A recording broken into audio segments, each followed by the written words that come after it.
गावातील ती शांत दुपार आणि उसाच्या शेतातून येणारा तो सळसळ असा आवाज आजही माझ्या अंगावर एक शहारा आणतो. ही गोष्ट तेव्हाची आहे जेव्हा मी 12वीत होते आणि बाबाच्या त्या एका मित्राने मला उसाच्या शेतात नेले होते. ते बाबांचे एक मित्र होते ज्यांना मी लहानपणापासून काका म्हणत असे. त्यांचं नाव आनंदराव होते, त्यामुळे मी त्यांना आनंद काका असे म्हणायचे. ते दिसायला खूप भरदार आणि उंच होते. ते बाबांचे फार जुने मित्र होते.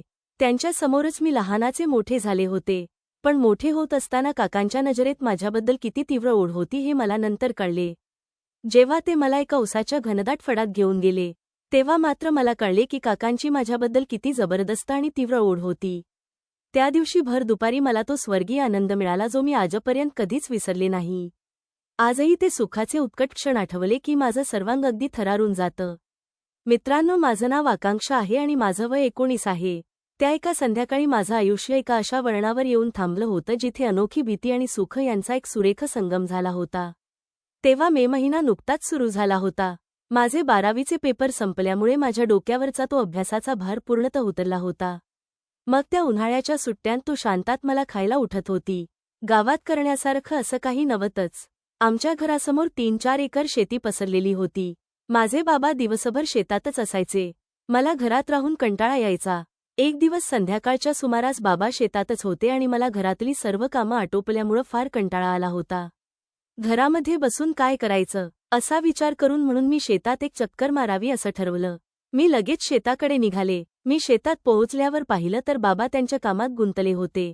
मी त्यांना आवाज दिला तर त्यांनी दुरूनच मला हात दाखवला. ते परत आपल्या कामात लागले. शेतात एक वेगळाच गंध दरवळला होता. मला खूप बरे वाटले. मी परत एक नजर टाकली तर बाबा त्यांच्या कामात मग्न झाले होते. उगाच बाबांना माझा त्रास नको म्हणून मी आमच्या शेतात असलेल्या एका चिंचेच्या डेरेदार झाडाखाली जाऊन एकटीच बसले. माझ्याकडे मोबाईल होता पण शेतात मोबाईलची रेंज नव्हती. म्हणून मी थोडा वेळ इकडे तिकडे फिरले आणि परत त्याच जागी येऊन बसले. आता सूर्य मावळतीला आला होता आणि हवेतला तो गारवा मनाला वेगळी हुरहुर लावत होता. माझा अजून कुणी बॉयफ्रेंड नव्हता. मी यौवनाने बहरलेले होते. त्या रोमांचित वातावरणात अंग अधिकच रोमांचित होत होतं. कुणीतरी आपल्यावर प्रेम करणारं हवं अशी ओढ मनाला वाटत होती. मी अशा विचारात असताना तितक्यात दुरून कुणीतरी शेतात येताना मला दिसलं. जेव्हा ते आमच्या शेतात आले तेव्हा पाहिलं तर ते बाबांचे एक मित्र आनंद काका होते. ते आमच्या शेजारीच राहायचे आणि त्यांचं शेतही आमच्या शेतालाच लागून होतं. ते बाबांजवळ येऊन काहीतरी बोलू लागले. मग ते माझ्याकडे आले आणि त्यांनी स्मित केलं. त्यांना पाहताच मीही स्मित हास्य केलं. ते म्हणाले, काय आकांक्षा, तुझे पेपर कसे गेले? मी स्मित करून म्हणाले, चांगले गेले काका. मग ते माझ्या शेजारी असलेल्या चिंचेच्या ओट्यावर येऊन बसले. आम्ही इकडच्या तिकडच्या गप्पा मारू लागलो. बोलता बोलता सूर्य कधी मावळला आणि कधी काळोख पसरू लागला हे कळलंच नाही. आता बाबा लांब उसाला पाणी देत होते. त्यांना आम्ही इथे बसलेले दिसत होतो पण आमचे बोलणे ऐकू जात नव्हते. काही वेळाने आनंद काका त्यांच्या मोबाईलमध्ये काहीतरी पाहू लागले आणि मला आवाज अचानक त्यांनी जवळ बोलावले. मी त्यांच्या जवळ गेले तेव्हा ते मोबाईल दाखवत म्हणाले, हे बघ, तुझे लहानपणीचे फोटो आहेत माझ्याकडे. मी त्यांच्या मोबाईलमध्ये वाकून पाहू लागले. मी नकळत त्यांच्या इतक्या जवळ गेले की आमचं डोकं एकमेकांच्या डोक्याला टेकलं होतं. त्यांच्या शरीराचा तो उबदार स्पर्श मला जाणवत होता. त्यांचे गरम श्वास माझ्या खांद्यावर जाणवत होते. माझं अंग रोमांचित होत होतं. माझ्या मनात भीतीपेक्षा एक अनामिक सुख दाटून येत होतं. मी तारुण्यात असल्याने अनेक दिवसांपासून माझी एक वेगळीच इच्छा होऊ लागली होती. मला एका वेगळ्या सुखाची आस लागली होती. पण ते सुख मला कोण देणार हे अजूनही कळत नव्हतं. मी मोबाईलमध्ये माझे फोटो पाहत असताना काकांनी हळूच आपला हात माझ्या खांद्यावर ठेवला.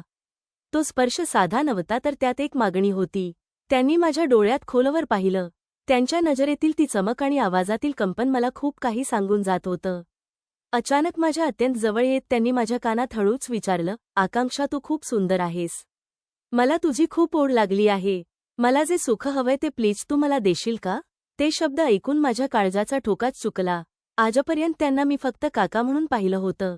पण आज त्यांच्या त्या स्पर्शात एक पुरुषी स्पर्श जाणवत होता. माझं मन दत्त होत होतं. पण माझ्या त्या सौंदर्याने भरलेल्या माझ्या यौवनाला तो स्पर्श खूप हवासा वाटत होता. मी काही क्षण स्तब्ध झाले. मी त्यांना काय बोलू हे मला सुचतच नव्हते. माझ्या मनाला एका वेगळ्याच सुखाची ओढ लागली होती. मी थोडा वेळ विचार केला आणि आजूबाजूच्या अंधाराचा फायदा घेत त्यांना हळूच म्हणाले, हो काका. हो म्हणताना मी अगदी लाजले होते. त्यामुळे मी अगदी खालच्या हळू आवाजात पुरपुटले होते. माझा तसला होकार ऐकून काकांच्या चेहऱ्यावर क्षणांत एक हास्य उमललं. त्यांची भावना खूप दाटून आली. आतुर होऊन त्यांनी मला झटकन अधिक जवळ ओढलं आणि इतक्यात बाबांनी हाक मारली, आकांक्षा चल ग, अंधार खूप पडत चाललाय. घरी जायचंय. बाबांच्या त्या अनपेक्षित हाकेने आम्ही दोघेही सावरलो. पण तरीही बाबांचं आमच्याकडे लक्ष नाही हे पाहून काकांनी पटकन एक पापा घेतला. मला त्यांच्या त्या कर्तुत्वाने खूपच लाज आली. मग जाता जाता काकांनी माझा हात धरला व म्हणाले, आकांक्षा आपण आता कधी भेटायचं? मी लाजतच म्हणाले, उद्या सकाळी. कारण बाबा मला मामाच्या गावाला जाण्यासाठी लवकर बस स्टँडवर सोडणार आहेत. तुम्ही तिथेच या, आपण बसमध्येच बोलू. काका आनंदाने हो म्हणाले. त्यांच्या चेहऱ्यावर एक वेगळाच उत्साह दिसत होता. मग मी बाबांसोबत घरी आले आणि काकासुद्धा शेतातूनच त्यांच्या घरी निघून गेले. आज घडलेला शेतातला प्रसंग मात्र माझ्या डोक्यातून जातच नव्हता. ते आठवून मला संपूर्ण रात्र नीट झोप आली नाही. काका भेटल्यावर उद्या काय घडणार? आम्ही कुठे जाणार हे प्रश्न मला छळत होते. पण त्याचवेळी उद्याच्या भेटीची एक ओढही माझ्या मनाला वेगळंच वेड लावत होती. दुसऱ्या दिवशी सकाळी मी नेहमीप्रमाणे उठले व आरशात स्वतःला पाहू लागले. आज माझं सौंदर्य पाहून मला माझं एक वेगळंच रूप भासत होतं. माझ्या गोऱ्या चेहऱ्यावर एक निरागसता होती. पण मनात मात्र एका अनामिक वादळाची आस लागली होती. मी उठून फ्रेश झाले तेव्हा बाबांनी घाईघाईतच मला चहा दिला व ते म्हणाले, चल आवर लवकर. आता एसटीची वेळ होईल. मी चहा पिऊन लगेच माझं सामान घेतलं आणि बाबांच्या मागे गाडीवर बसले. माझ्या हृदयाची धडधड इतकी तेज होती की ती बाबांना ऐकू जाते की काय अशी मला भीती वाटत होती. आम्ही बस स्टँडवर पोहोचलो तेव्हा गावची माणसं इकडे तिकडे वावरत होती. पण माझे डोळे मात्र काकांना शोधत होते. मी समोरच्या रस्त्याकडे डोळे लावून बसले होते. तेवढ्यात मला लांबून आनंद काका त्यांच्या दुचाकीवरून येताना दिसले. त्यांना पाहताच माझ्या अंगावर सरसरून काटाच आला. ते खूप भरदार दिसत होते. ते अगदी आरामात बाबांच्या जवळ आले आणि त्यांनी तिथेच आपली गाडी उभी केली. काकांना पाहून बाबांनी त्यांना विचारले, अरे आनंद, तू सकाळी सकाळी इकडे कुठे फिरतोस? तेव्हा काकांनी त्यांच्या चेहऱ्यावर कोणताही भाव न आणता सहज उत्तर दिलं, अरे काही नाही. मला एक काम होतं तालुक्याला. मला काही खतं बघायची आहेत. बाबांना त्यांच्या त्या बोलण्याचा अजिबात संशय आला नाही. उलट बाबा म्हणाले, अरे मग बरंच झालं तू आलास. आकांक्षा सुद्धा तिच्या मामाकडे चालली आहे. तुझी तिला सोबतच होईल. तू तिला बसमध्ये चढवून दे व्यवस्थित. तेव्हा काका माझ्याकडे म्हणाले, हो काहीच हरकत नाही. मी तिची योग्य ती काळजी घेईल. तू निश्चिंत राहा. काकांचा बोलण्यातला तो सराहितपणा पाहून मला खूपच आश्चर्य वाटलं. इतक्या मोठ्या सत्याला ते किती सहज लपवत होते. इतक्यात आमची बस आली. बाबांनी मला बसमध्ये बसवलं. नंतर त्यांनी काकांना माझ्याकडे लक्ष द्यायला सांगून ते आपल्या कामासाठी लगेच निघून गेले. बसमध्ये खूप अशी गर्दी नव्हती. मी खिडकीजवळ बसले होते आणि काका माझ्या शेजारीच बसले होते. माझ्या हृदयाची धडधड खूप वाढली होती. काहीच वेळात बसने वेग घेतला आणि खिडकीतून येणाऱ्या त्या वाऱ्याने माझे केस वाऱ्यावर उडू लागले. जोपर्यंत बस गावच्या हद्दीत होती तोपर्यंत आम्ही एकमेकांशी एक शब्दही बोललो नाही. पण जशी बसगावच्या हद्दीतून बाहेर पडली तसा वातावरणातील ताण अधिकच वाढू लागला आणि माझे हृदय अधिक धडधड करू लागले. तेवढ्यात काकांनी हळूच आपला हात माझ्या हातावर ठेवला आणि माझी धडधड अधिक तेज झाली. त्यांचा उबदार स्पर्श होताच मी दचकून खिडकी बाहेर पाहू लागले. तेव्हा काका हळूच माझ्या कानात कुजबुजले, आकांक्षा घाबरू नकोस. आपल्याला कुणीही बघत नाही. त्यांच्या श्वासांची उष्णता माझ्या मानेवर जाणवत होती.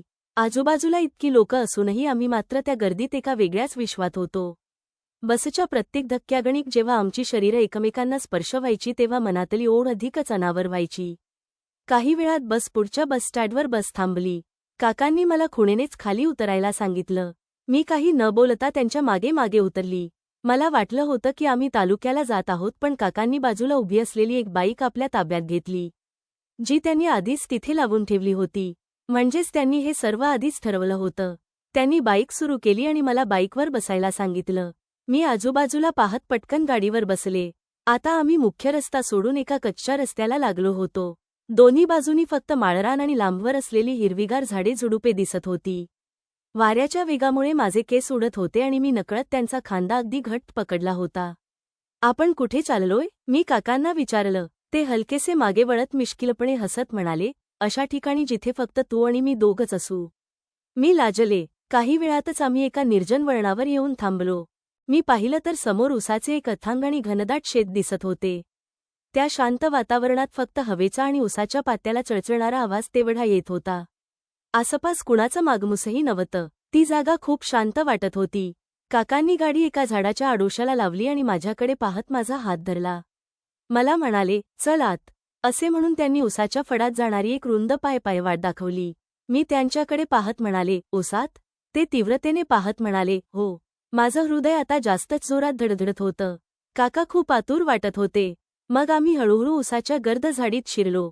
बाहेरचं जग, गाव, घर, बाबा सगळं काही मागे पडलं होतं. आता फक्त काका आणि मी असे दोघंच होतो. आणि समोर होतं त्या उत्कट सुखाचं गुपित, जे आज मला मिळणार होतं, ज्याची मी अनेक दिवसांपासून आतुरतेने वाट पाहत होते. उसाच्या त्या गर्द फडात जसजसे आम्ही आत शिरत होतो, तसा बाहेरच्या उन्हाचा प्रखर चटका कमी कमी होत होता. आत आल्यावर मला वेगळाच गारवा जाणवत होता. उसाचा गोडसर असा गंध सगळीकडे दरवळत होता. उसाची उंच वाढलेली पाती एकमेकांना गुंफवत होती. त्यातून सूर्यप्रकाश फक्त काही तिरपांच्या रूपात जमिनीवर येत होता. आम्ही आता इतक्या आत आलो होतो की रस्त्यावरच्या गाड्यांचाही आवाज येत नव्हता. आम्ही आता खूप आत पोहोचलो होतो. आम्ही आत येऊन अशा एका ठिकाणी थांबलो की तिथे एक मोकळी जागा दिसत होती. आजूबाजूला पाचट उसाची सुकलेली झाडे पडलेली होती. मग तिथे पोहोचल्यावर काकांनी माझा हात सोडला. त्यांनी मला थांबवलं आणि वळून माझ्याकडे पाहिलं. त्यांच्या नजरेत एक वेगळीच आतुरता दिसत होती. एक अशी ओढ जी शब्दात सांगता येणार नव्हती.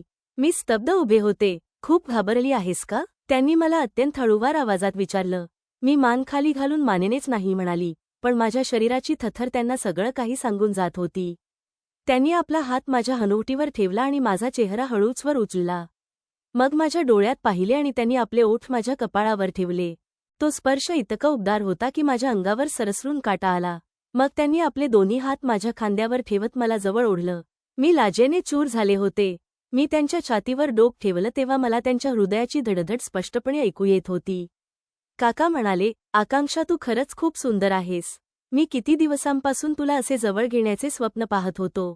आज ते खरंच शक्य झाले आहे. तू फक्त माझी आहेस. या एकांतात आता कोणीच आपल्याला बघणार नाही. असं म्हणत त्यांनी माझ्या केसांतून हात फिरवायला सुरुवात केली. मग काकांनी आपला शर्ट काढला आणि तो जमिनीवर पसरलेल्या त्या उसाच्या सुकलेल्या पाचटांवर अंथरला. ते म्हणाले, ये इथे बस. त्यांनी अगदी प्रेमाने सांगितलं. मी लाजतच त्या शर्टवर जाऊन बसले. ते वळून माझ्या अगदी समोर आले. त्यांच्या वाढलेल्या दाढीचे केस माझ्या गालाला स्पर्श होत होते. त्यांनी हळूहळू माझ्या ओठांकडे आपला चेहरा नेला. सुरुवातीला मी थोडी लाजत होते, पण मनात त्या सुखाची खूप आतुरता होती.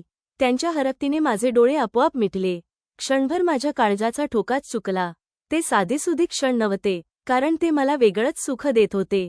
तो साधासुधा स्पर्श नव्हता, तर अनेक दिवसांपासून मनात दाबून ठेवलेल्या त्या इच्छांचा तो स्फोट होता. त्यांच्या त्या स्पर्शात एक उत्कटता होती. एक सुख होतं जे मी यापूर्वी कधीच अनुभवलं नव्हतं. माझं अंग रोमांचित होऊन त्यातून आनंदाच्या लहरी येत होत्या. उसाच्या त्या एक पात्यांची सळसळ जणू आमच्यासाठी संगीत वाजवत होती. काकांच्या प्रत्येक स्पर्शासोबत माझी धडधड वाढत होती. मी आता खूप उत्साहित होत चालले होते. मीही आता त्यांना साथ देऊ लागले होते.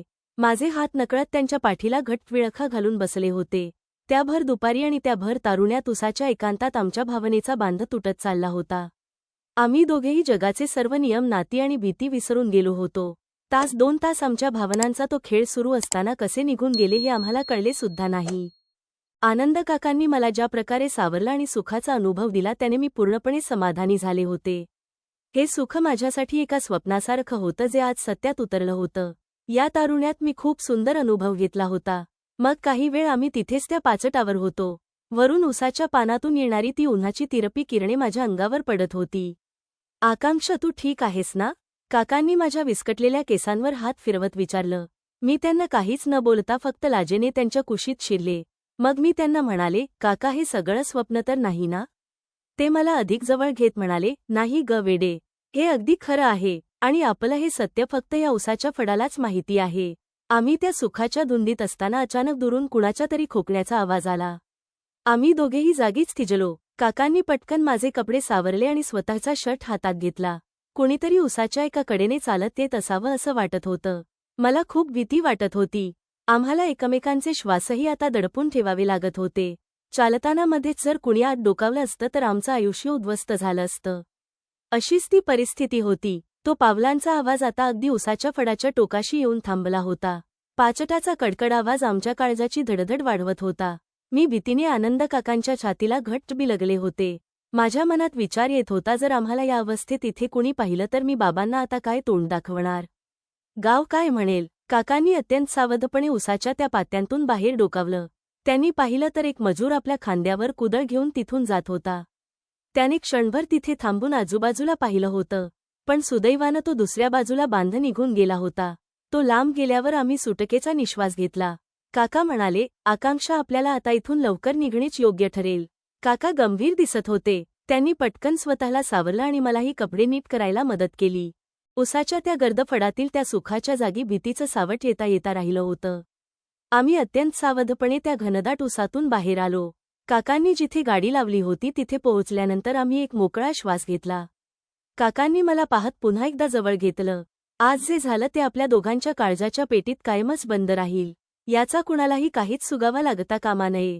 मला असे बोलत त्यांनी माझ्या कपाळावर एक शेवटचं चुंबन घेतलं. त्यांनी बाईक सुरू केली आणि मी लगेच त्यांच्या बाईकवर बसले.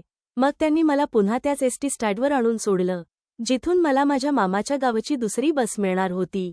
बस येईपर्यंत आम्ही अगदी अनोळखी असल्यासारखे उभे होतो, पण आमच्या नजरेत बरंच काही चाललं होतं. इतक्यात बस आली आणि बसमध्ये जाऊन मी खिडकीजवळची सीट पकडली. मी काकांकडे पाहत होते तेव्हा काकांनी दुरूनच एक छोटासा इशारा करत हात वर केला. बस सुरू झाली आणि माझ्या डोळ्यांसमोरून काका ओझरते होऊ लागले. काका आता दिसेनासे झाले होते. रस्त्याच्या कडेला उसाचे शेत दिसत होते. अंधार पडत चालला होता. मी मामाच्या गावी पोहोचले तेव्हा मनात भावनांचा काहूर माजला होता. माझं मन तिथे नव्हतंच. मामा, मामी आणि मावस भावंड गप्पा मारताना माझ्या डोळ्यासमोर फक्त तो घनदाट उसाचा येत होता. त्या फडात रंगलेला तो भावनांचा खेळ, तो काकांचा स्पर्श सारखा हुरहुर लावत होता. रात्री झोपताना उसाच्या पात्यांची ती सळसळ माझ्या कानात घुमत होती. मला तिथे राहावतच नव्हतं. शेवटी 2च दिवसांनी मी चोरून काकांना फोन लावला. काका, तुमची खूप आठवण येते. मी ओठातल्या ओठात हळूच पुटपुटली. पलीकडून काकांचाही आवाज तितक्याच व्याकुळ भावनेने आला. आकांक्षा, अगं, माझंही लक्ष कशातच लागत नाहीये. मलाही सारखी तुझीच आठवण येते. तू परत आलीस की आपण पुन्हा भेटू, पण यावेळी कुठेतरी शहरात सुरक्षित जागी भेटू. मी त्यांना होकार दिला. मीही खूप आतुर होते. मग 8 दिवसांनी मी गावाला परत आले. बाबा मला घ्यायला आले होते. घरी येताना मला आनंद काकांचं घर दिसलं. ते तिथेच अंगणात बसले होते. त्यांना बाहेर बसलेलं पाहून बाबांनी गाडी तिथेच थांबवली आणि त्यांच्याशी गप्पा मारू लागले. काय आनंदराव, त्या दिवसापासून तू भेटलाच नाही. बाजारात काय आणि कसं झालं ते काही बोललाच नाही तू. बाबांनी काकांना विचारत होते तेव्हा काका म्हणाले, अरे हो, एकदम छान अनुभव होता तो. काकांनी माझ्याकडे बघून मिस्किल उत्तर दिलं. मग म्हणाले, असं वाटतंय परत बाजाराला जावं आणि मस्त मनसोक्त फिरावं. त्यांच्या त्या बोलण्यातला दुहेरी अर्थ फक्त मलाच कळत होता. जगाच्या नजरेत ते आजही बाबांचे जिवलग मित्र होते आणि मी यांची पुतणी. पण उसाच्या त्या फडातलं ते जबरदस्त गुपित फक्त आम्हालाच माहीत होतं, ज्याने आमचं पूर्ण आयुष्य बदललं होतं. आता मी कॉलेजला जाऊ लागले होते. माझं आयुष्य पुढे सरकत आहे, पण त्या उन्हाळ्यातील उसाच्या पडातील ती दुपार मात्र माझ्या मनाच्या एका कोपऱ्यात कायमची कोरली गेली आहे. ते सुख, तो उत्कट थरार आणि ते गुपित मला आजही कधी कधी शांत बसू देत नाही. त्या पहिल्या डावानंतर आमचे अनेक वेगवेगळे डाव झाले आहे, पण तरीही तो पहिला डाव मात्र मला वेगळाच अनुभव देऊन गेला होता. आमचं हे नातं जगाच्या नियमात बसणारं नसलं तरी पण आमच्यासाठी मात्र हे आनंदाचं आणि सुखाचं वेगळं जग बनलं आहे. मित्रांनो, काकांसोबतची ही माझी गोष्ट तुम्हाला खरंच आवडली असेल तर कृपया या व्हिडिओला लाईक करून आपलं प्रेम दाखवा. धन्यवाद.